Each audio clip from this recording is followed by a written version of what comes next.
Hey there YouTube, Practical Shredder here, coming at you with a video all about Glocks.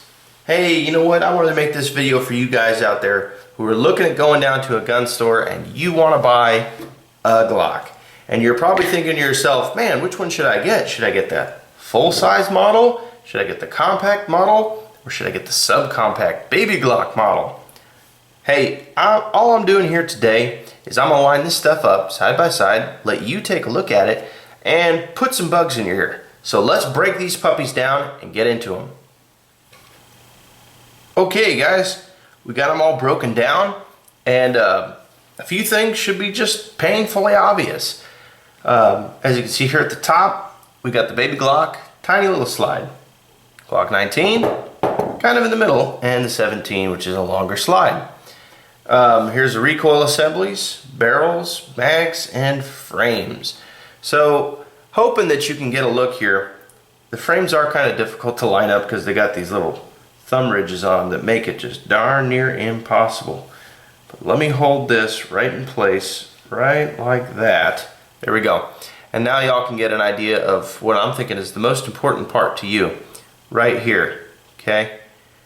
What should be really obvious to you, you've got the 17 versus the, son of a, I guess I'm gonna have to stick 3 fingers in here. Okay. Let's try that again, guys.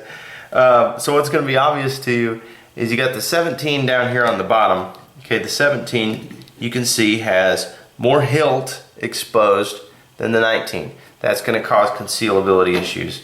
Now let's take a look at the 26. And the 26, keep in mind it has a flush fitting magazine, so that's even lower. All right.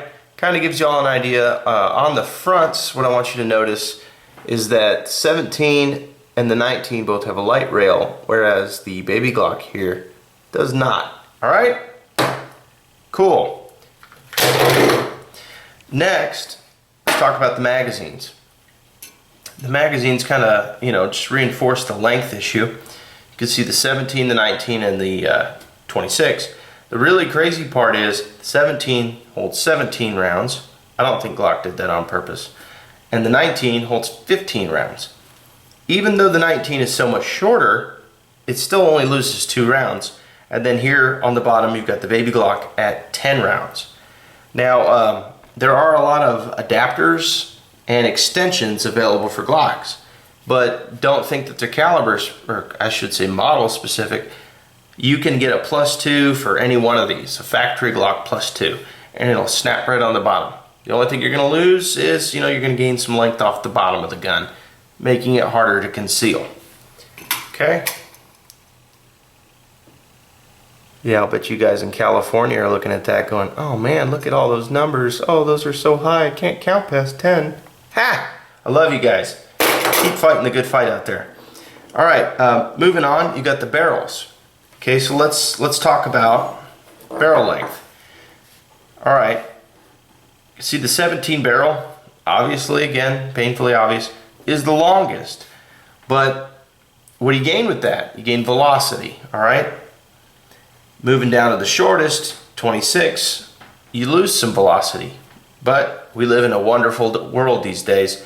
What people have figured out, ballisticians and bullet designers and whatnot, they figured out that they can make bullets that fly out of a short barrel as effective when they hit gelatin and hence the target as the longer barreled stuff. So don't let the short barrel turn you off. Just understand that you're going to have to buy specific ammunition for short barrels.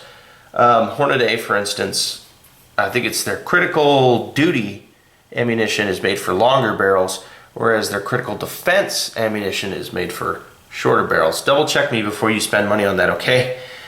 All right. Something else worth noting, all right, especially if you're a first-time Glock buyer and you're not very familiar, take a look at the slides. All right, let me see if I can make this a little easier to pick up on the camera. And we're going to slide these together. No pun intended. All right, if you look from here back, tell me which one's which.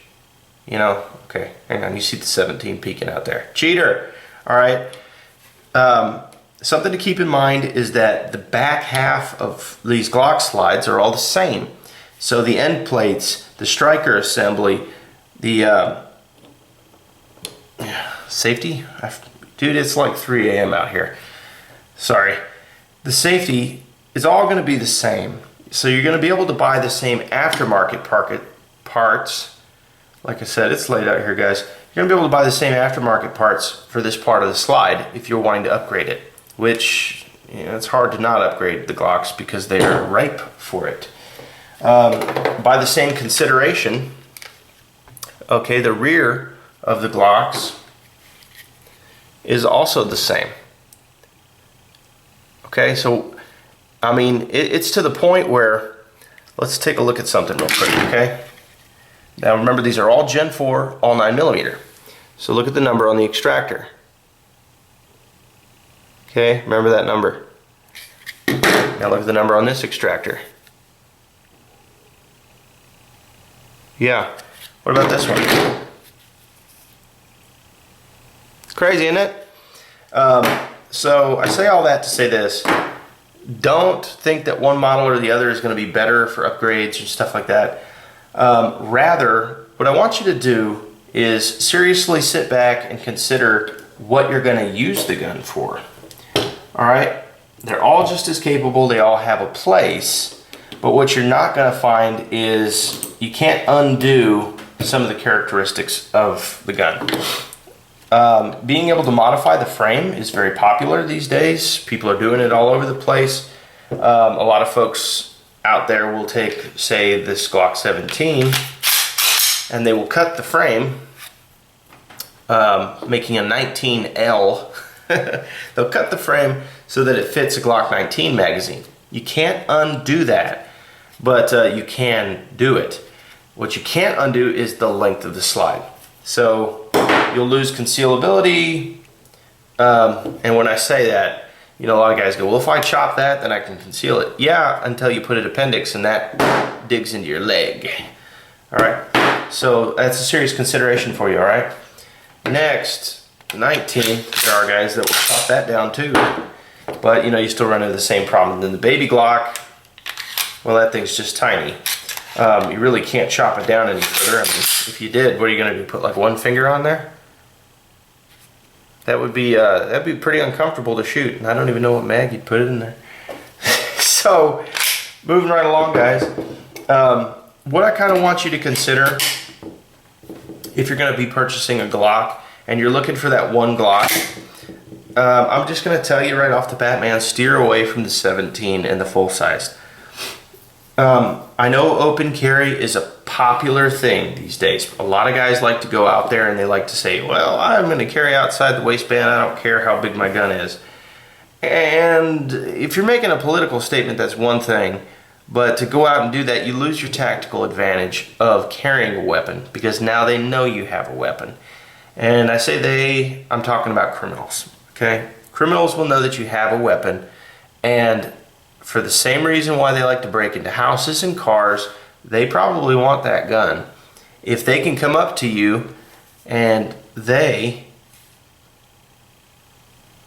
all right, not just one guy, but if a couple of them decide that they're going to try to take your gun from you, you know, it can happen. And you're going to lose your tactical advantage because one's going to walk up behind you and they're going to whoop, and then you're going to reach for it and it's gone because you were busy dealing with the guy in front of you who's screaming in your face.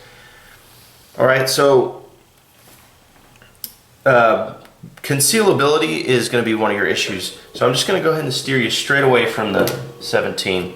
I wouldn't recommend it. I have one, wouldn't recommend it. Okay, now that's for like a serious gun. If you're looking for a competition gun, if you're looking for something to take to matches and stuff, and to the range and train with and stuff, like let's say you got a bunch of Glocks, and you just want one big, super comfortable one to shoot. Hey, 17's not a bad option. But again, this video is not meant for you. This video is meant for the guy who's going to the gun store for the first time to buy one. So we're left with these two options. Okay, well, I did talk about how there's ammunition these days that's pretty effective at short barrels. But I'll tell you what, that's going to be your winner right there, folks. The reason why, you got 15 rounds capacity. You can still mount a light on it. I always have trouble with the micros there. There you go. You can mount a light on it, so this makes a good bedside gun. This makes a good concealability gun. Makes a good range gun. You can get a good grip on it. Unless you're one of those dudes that just has massive hands, which, good for you. Unless you're one of those guys, the 19 should not be a bad option for you. I would really recommend that if it's your first gun and you're looking, maybe you're budget limited, or maybe you're just not big into buying guns, or for whatever reason, you're just going to have one that's serious, probably want to just get a 19. Just don't mess with it. Don't get too fancy. Just go get a 19. Now, I can already hear the screams. Oh, but my XD 3.8. Oh, that's such a great gun. Well, unless I missed something, and I mean I could have, I'm not that smart, but unless I missed something, those come with full-size grips, which, going back to the concealability issue, I mean, isn't the whole point of getting a smaller gun that you can hide it? I mean, if size didn't matter, you could carry this, but size does matter. Ha! So, let me tell you, Glock really hit the nail on the head when they made the size of the 19. So, if you're going out and you're looking for your first pistol, and you've chosen to settle on Glocks, which, kind of pains me to say so, but I think it's not a bad idea, unless you want to get a SIG 320. I'm invested in Glocks, so I really can't do that. But, not like I own shares in the company, just like I own a lot of shit that fits them, like holsters and mags and, Glock t-shirts and hats, and, I mean, what would I do? I'd have to buy all new stuff. So, anyway, moving along. If you've chosen to settle on Glocks, and you're going to buy that one gun, and that's going to be it for you, I really recommend the 19. But let me just go ahead and introduce a power combo for you, and it's these two. Alright, sometimes it does get really hot, and carrying a bigger gun becomes exponentially more uncomfortable. And maybe, maybe you're one of those guys that can carry appendix.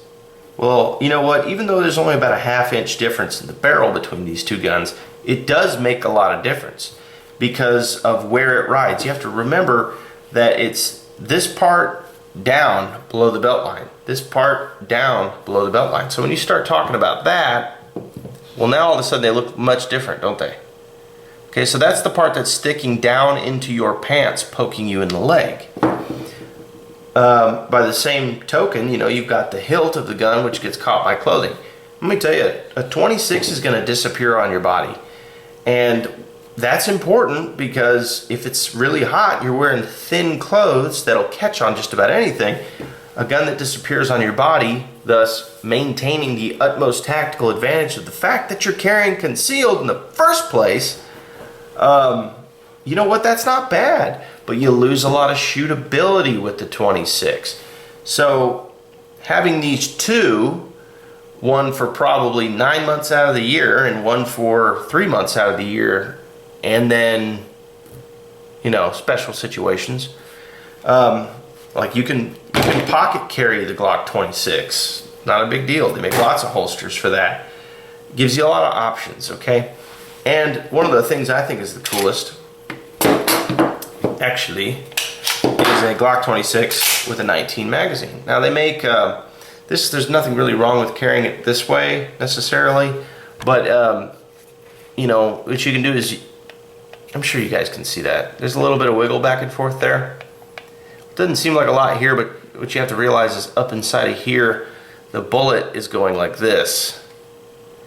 And when you grip, you pull back, which pulls the nose of the bullet down. All right, so if you're gonna do this, make sure to get one of those little sleeves that fits in here so that it can keep it from wobbling back and forth so much. That way you don't nosedive your round and cause reliability issues.